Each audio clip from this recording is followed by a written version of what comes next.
Hello, dear students. Welcome to Glaze Your Knowledge. This is part 5 of problem of excess demand and deficient demand. In this video lecture, we will discuss what are the monetary policy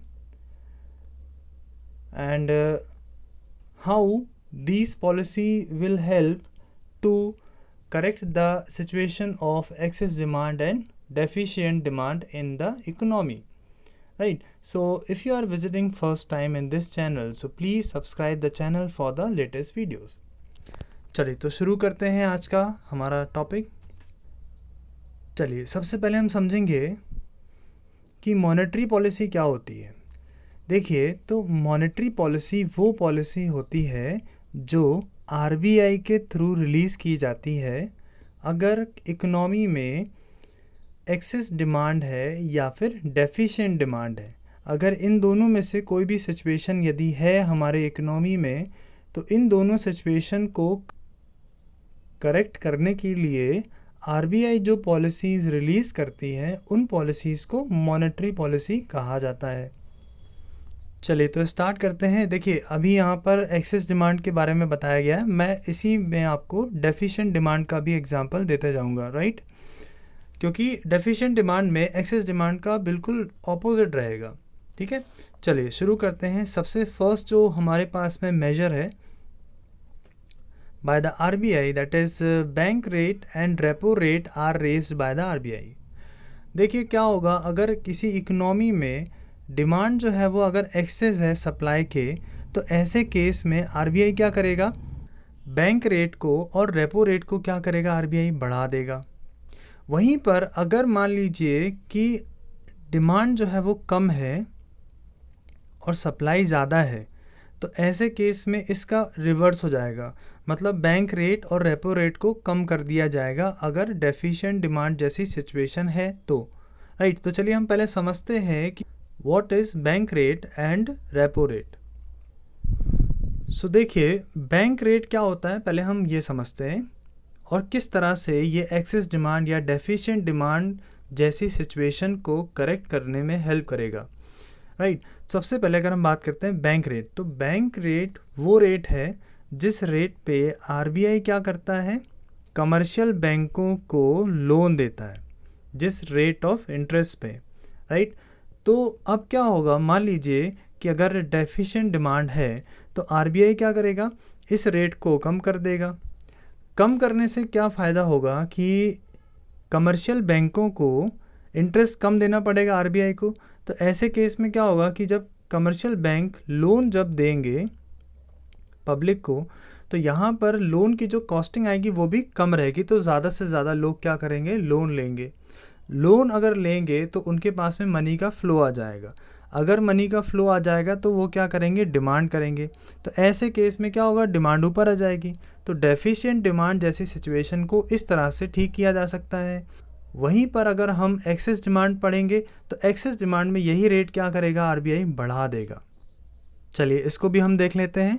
तो अब bank rate क्या करेगा, RBI क्या करेंगे, rate को बढ़ा देंगे। तो ऐसे केस में क्या होगा कि जो कमर्शियल बैंक है इनको भी ज़्यादा इंटरेस्ट पे करना पड़ेगा आरबीआई को। और अगर ये जो इंटरेस्ट पे करेंगे तो जैसे सपोज़ मान लीजिए कि आरबीआई ने जो रेट ऑफ इंटरेस्ट रखा है वो रखा है 10%, और ऑब्वियस सी बात है कि अब यहाँ पर जब कमर्शियल बैंक लोन अगर प्रोवाइड करेंगे पब्लिक को तो 10% से ज़्यादा ही होगा। सपोज़ मान लीजिए 15% है, तो ऐसे केस में कॉस्टिंग जो आ रही है लोन की वो क्या है, ज़्यादा है, जिस वजह से लोग क्या करेंगे, लोन कम लेंगे। अगर लोन कम लेंगे तो ऐसे केस में मनी का जो फ़्लो है मार्केट में वो क्या रहेगा, कम रहेगा।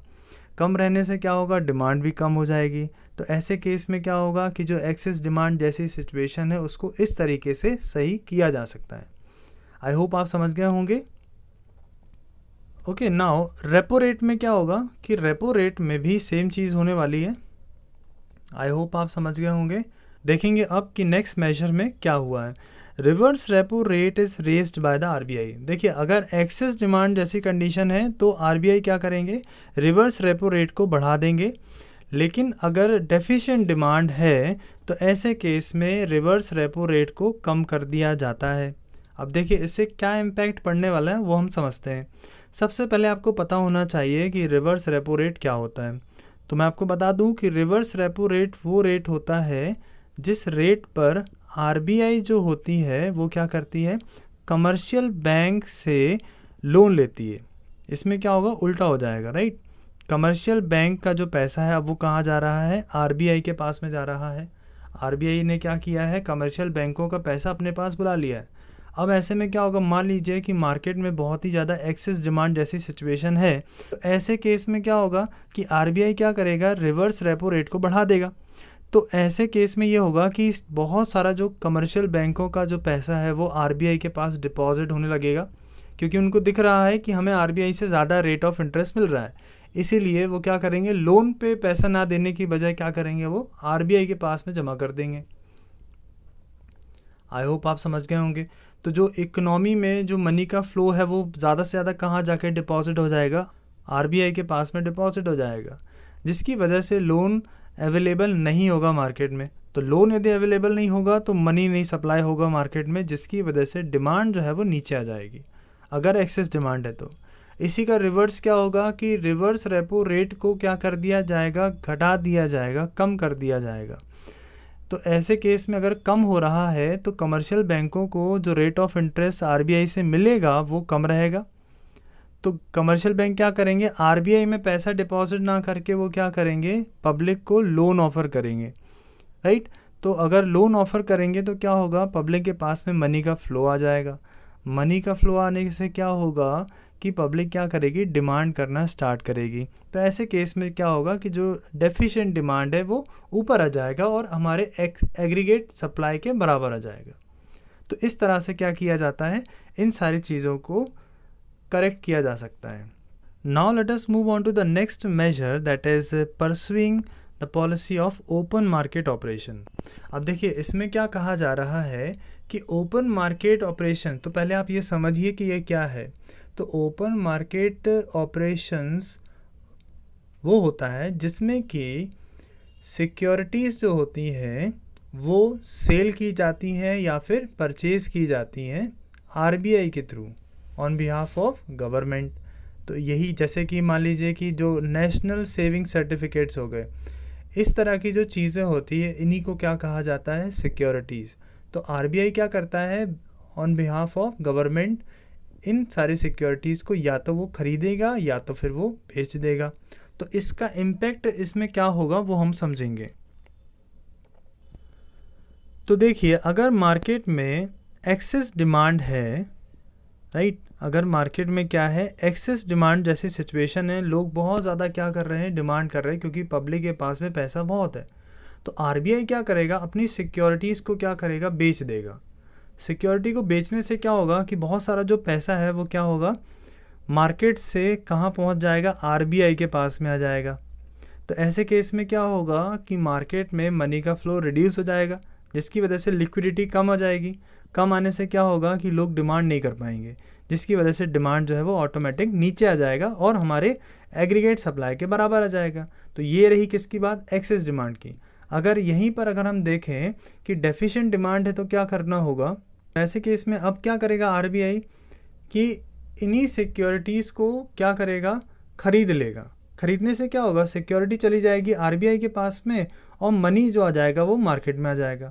मनी जब मार्केट में आ जाएगा तो लोग क्या करेंगे, परचेज़ करना स्टार्ट कर देंगे। तो ऐसे में क्या होगा, जो डिमांड है वो ऊपर आ जाएगा और हमारे एग्रीगेट सप्लाई के इक्वल आ जाएगा।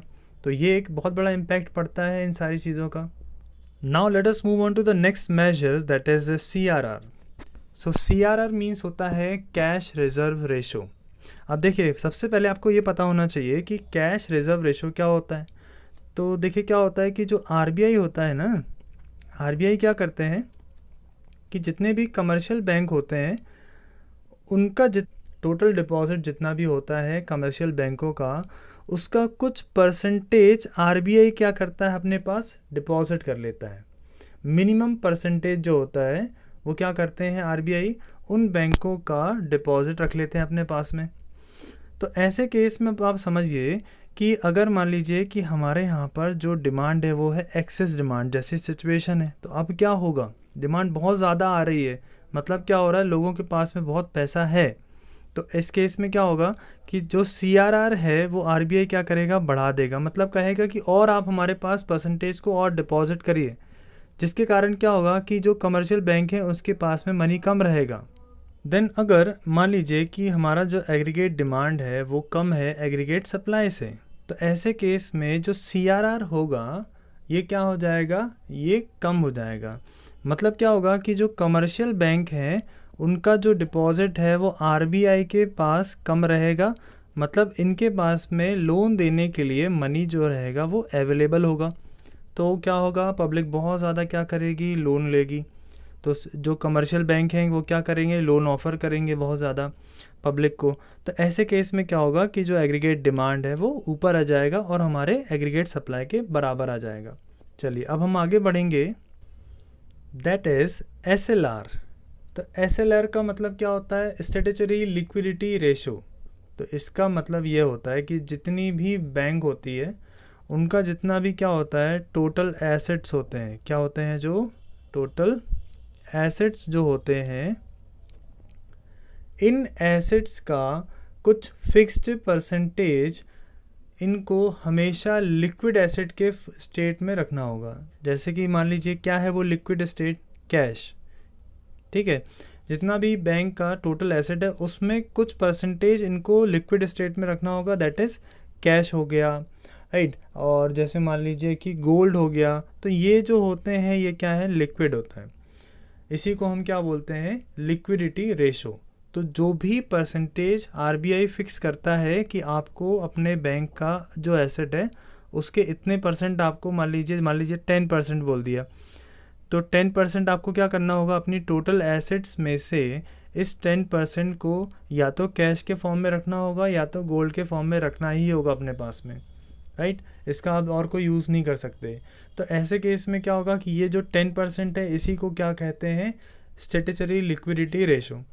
अब समझिए कि अगर मान लीजिए कि अगर हमारे इकोनॉमी में एक्सेस डिमांड जैसी सिचुएशन है कि लोग क्या कर रहे हैं, बहुत ज़्यादा क्या कर रहे हैं, डिमांड कर रहे हैं, बहुत ही ज़्यादा क्या कर रहे हैं, डिमांड कर रहे हैं।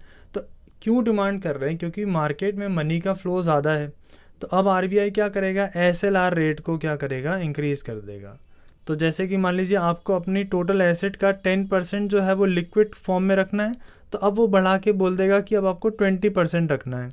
तो ऐसे केस में क्या होगा कि बैंकों के पास में लोन देने के लिए पैसा ही अवेलेबल नहीं रहेगा ज़्यादा, तो वो क्या करेगा, कुछ सिलेक्टेड लोगों को ही पैसा देगा, हर किसी को नहीं दे पाएगा। तो ऐसे केस में क्या होगा, मनी का जो फ्लो है वो नीचे आ जाएगा, जिसकी वजह से लोग डिमांड करना कम कर देंगे, राइट। तो इस तरह से एग्रीगेट डिमांड और हमारी जो एग्रीगेट सप्लाई है वो इक्वल हो जाएगी। इसका जस्ट ऑपोजिट हम देख लेते हैं किसमें, कि अगर डेफिशिएंट डिमांड जैसी कंडीशन है तो क्या होगा, तो aggregate demand is lesser than aggregate supply. इसका मतलब क्या है कि डिमांड जो है वो बहुत कम आ रही है, सप्लाई ज़्यादा जा रही है। तो ऐसे केस में RBI क्या करेंगे कि जो स्टैट्यूटरी लिक्विडिटी रेशो है उसको क्या कर देगा, RBI कम कर देगा। कम करने से क्या होगा कि जो कमर्शियल बैंक होंगे, इन बैंकों को अपने टोटल एसेट में से कम परसेंटेज में एसेट को लिक्विड के फॉर्म में रखना होगा, तो ज़्यादा से ज़्यादा अमाउंट में इनके पास में मनी अवेलेबल होगा, जिससे कि ये क्या करेंगे, लोन दे सकते हैं लोगों को। और लोन यदि देंगे तो क्या होगा, फंड अवेलेबल रहेगा ज़्यादा से ज़्यादा लोगों के पास में, और फिर वो क्या करेंगे, डिमांड करना स्टार्ट कर देंगे। तो जैसे ही डिमांड करना स्टार्ट करेंगे तो डिमांड जो है वो ऊपर आएगी और किसके बराबर हो जाएगी, एग्रीगेट सप्लाई के इक्वल आ जाएगी। तो ये हमने देखा। इन सभी मेजर्स को जितने भी अभी हमने पढ़े हैं इनको क्वांटिटेटिव मेजर्स कहा जाता है, राइट। अब हम जो बात करने वाले जिन मेजर्स की अब हम बात करेंगे ये क्वालिटेटिव मेजर्स होते हैं। जैसे कि सबसे फर्स्ट यहाँ दिया हुआ है मार्जिन रिक्वायरमेंट। देखिए अब हम देखते हैं कि मार्जिन रिक्वायरमेंट से कैसे एक्सेस डिमांड या फिर डेफिशिएंट डिमांड जैसी सिचुएशंस को करेक्ट किया जा सकता है। तो सबसे पहले आपको पता होना चाहिए कि मार्जिन रिक्वायरमेंट क्या होता है। देखिए क्या होगा कि मार्जिन रिक्वायरमेंट क्या होता है कि जैसे सपोज़ मान लीजिए कि आपके पास में अगर आपको लोन लेना है बैंक से, आपको क्या लेना है, एक लोन लेना है, और वो मान लीजिए वो लोन है, मान लीजिए कि वो लोन है 10 लाख रुपीज़ का, ठीक है ना, 10 लाख रुपीज़ का मान लीजिए क्या है वो लोन आपको चाहिए। तो ऐसे केस में लोन आपको ऐसे ही नहीं मिल जाएगा, आपको क्या करना पड़ेगा, कुछ मॉर्गेज रखना पड़ेगा, ठीक है, कुछ कोलेटरल सिक्योरिटीज़ आपको रखनी पड़ती है, तब जाके आपको क्या मिलता है, लोन मिलता है। तो अब ये बोल रहा है बैंक कि आप क्या करिए, जैसे मान लीजिए कि उतने ही अमाउंट की आपने क्या की है, कुछ सिक्योरिटी बैंक को जमा कर दी। 10 लाख रुपीज़ का मान लीजिए आपके पास में कोई प्लांट है या मशीनरी है, वो आपने क्या किया है, कोई एसेट है, वो आपने क्या किया है, लोन में एज अ मॉर्गेज आपने दे दिया है बैंक को। तो अब क्या होगा, बैंक बोलेगा कि हम आपको इस 10 लाख रुपए में से आपको केवल 9 लाख रुपीज़ ही एज अ लोन देंगे। तो यहाँ पर जो 1 लाख जो नहीं दिया जा रहा है, ये है क्या, मार्जिन, ठीक है ना, इसी को मार्जिन रिक्वायरमेंट कहा जाता है। क्योंकि क्या होगा कि जो भी एसेट्स आपने जो बैंक में डिपॉजिट किया है एज अ मॉर्गेज, उन एसेट्स की वैल्यू बढ़ भी सकती, घट भी सकती है। तो बैंक क्या करता है, पहले से ही एक पॉजिटिव साइड लेके चलता है, सिक्योरिटी साइड लेके चलता है, जिसमें कि अगर वैल्यू घट गई तो हमारा नुकसान नहीं होना चाहिए। इसलिए उसने क्या किया है, 1 लाख रुपए का मार्जिन पहले ही रख लिया। अब क्या होगा कि जैसे आरबीआई ने अब देखा इकोनॉमी में क्या हो रहा है कि एक्सेस डिमांड है, इकोनॉमी में क्या हो रहा है, डिमांड जो है वो एक्सेस जा रही है, ज़्यादा जा रही है। तो ऐसे केस में अब क्या होगा कि यहाँ पर आरबीआई क्या करेगा, कमर्शियल बैंकों को बोलेगा कि अब आपको मार्जिन जो है वो आपको बढ़ाना पड़ेगा। तो मार्जिन बढ़ा दिया। तो ऐसे केस में क्या होगा, जहाँ पर पर्सन को 9 लाख रुपीज़ का लोन मिल रहा था, तो अब वो क्या करेगा, 1 लाख का हो जाएगा। तो ऐसे केस में क्या हो रहा है कि जितने की अमाउंट की रिक्वायरमेंट है, उतना अमाउंट उसको नहीं मिल पा रहा है एज अ लोन। तो ऐसे केस में लोग क्या करेंगे, लोन लेना अवॉइड करेंगे। मनी का फ्लो जो रहेगा वो कम हो जाएगा मार्केट में। मनी का फ्लो कम होगा तो डिमांड भी कम आ जाएगी, जिससे कि वो एग्रीगेट सप्लाई के बराबर हो जाएगा। तो एक तरीका ये हो गया, राइट। अगर मान लीजिए कि डिमांड जो है वो डेफिशिएंट है, तो ऐसे केस में क्या होगा कि जो मार्जिन रिक्वायरमेंट का जो रेट होगा वो क्या कर दिया जाएगा, कम कर दिया जाएगा। तो पहले आपको 8 लाख रुपीज़ का लोन मिल रहा था, 8 लाख से बढ़ा के वो क्या हो जाएगा, 9 लाख रुपीज़ हो जाएगा। तो जितने में उसका काम बन सकता है, राइट। तो इस तरह से इन सिचुएशंस को करेक्ट करती है आरबीआई। आई होप आपको समझ में आ गया होगा। Now let us move on to the next major, that is moral pressure is exerted by the RBI. अब देखिए, मॉरल प्रेशर या मॉरल सुएजन भी इसको कहा जाता है। ये एक टाइप से क्या है, एडवाइस होती है। जो आरबीआई क्या करता है, एक रिस्ट्रिक्शन लगा देता है लोन पर। जब भी अगर आरबीआई को लगेगा कि हमारे कंट्री में एक्सेस डिमांड है, तो फिर ये क्या करेंगे, एक बैंकों पर मॉरल प्रेशर डालेंगे, जिससे कि क्या होगा कि कमर्शियल बैंकों को आरबीआई क्या करेगा, एडवाइस करेगा कि किसको लोन देना है, किसको नहीं देना है। लोन को आप इतने आसानी से ना बांटें कि हर किसी के पास लोन आ जाए, जिससे कि डिमांड जो है वो और ज़्यादा ऊपर चली जाए। तो ऐसे केस में क्या होगा कि यहाँ पर रिस्ट्रिक्शंस लगा दी जाएंगी, जिससे कि जो एक्सेस डिमांड है वो क्या हो सकता है, वो नीचे आ सकता है, एग्रीगेट सप्लाई के बराबर हो सकता है। इसी तरह से अगर डिमांड हमारी कैसी है, डेफिशिएंट है सप्लाई के, तो ऐसे केस में मॉरल प्रेशर जो होगा वो आरबीआई क्या कर देगा, कम कर देगा, जिसकी वजह से क्या होगा कि जो डिमांड है वो ऊपर आ जाएगी। तो यहाँ पर आप ये समझ लीजिए, मॉरल प्रेशर एक टाइप का क्या है, कमर्शियल बैंकों को आरबीआई क्या करते हैं, एडवाइस करते हैं कि आपको किसको लोन देना है, किसको नहीं देना चाहिए। बहुत ज़्यादा लोन देने की यहाँ पर अगर रिक्वायरमेंट नहीं है, जैसे कि अगर एक्सेस डिमांड है, राइट। आई होप आप समझ गए होंगे। नेक्स्ट मेजर हम देखेंगे, that is credit rationing is introduced. अब क्रेडिट राशनिंग का मतलब ये होता है कि आरबीआई क्या करेगा कि यहाँ पर क्रेडिट कोटा लगा देगा। कोटा मतलब क्या होता है कि यहाँ पर सेक्टर्स जितने भी होते हैं, उन अलग अलग सेक्टर्स में क्या करेगा, आरबीआई क्या करेगा, एक कोटा फिक्स कर देगा कि आपको भैया इन सेक्टर, जैसे हमको मालूम है कि 3 सेक्टर होते हैं, तो उन तीनों सेक्टर्स में क्या करेगा आरबीआई, एक रिस्ट्रिक्शन लगा देगा, कोटा लगा देगा कि आपको भैया इस एक सेक्टर में इससे ज़्यादा अमाउंट में लोन नहीं देना है। तो एक तरीके का क्रेडिट राशनिंग इसी को कहा जाता है। तो कमर्शियल बैंक क्या करेंगे, उस कोटा से ऊपर किसी को भी लोन नहीं दिया जा सकता, क्योंकि ये जो रिस्ट्रिक्शन है ये आरबीआई ने लगाई है। तो जो भी सिचुएशन होती है, एग्रीगेट डिमांड अगर ज़्यादा आ रही है एग्रीगेट सप्लाई से, या फिर एग्रीगेट डिमांड जो है वो कम है एग्रीगेट सप्लाई से, तो ऐसे केस में ये जो क्रेडिट राशनिंग होता है ये बहुत काम आता है, जिससे कि ये दोनों सिचुएशंस को कंट्रोल किया जा सकता है या करेक्ट किया जा सकता है। आई होप आप समझ गए होंगे सारी चीज़ों को बहुत अच्छी तरह से।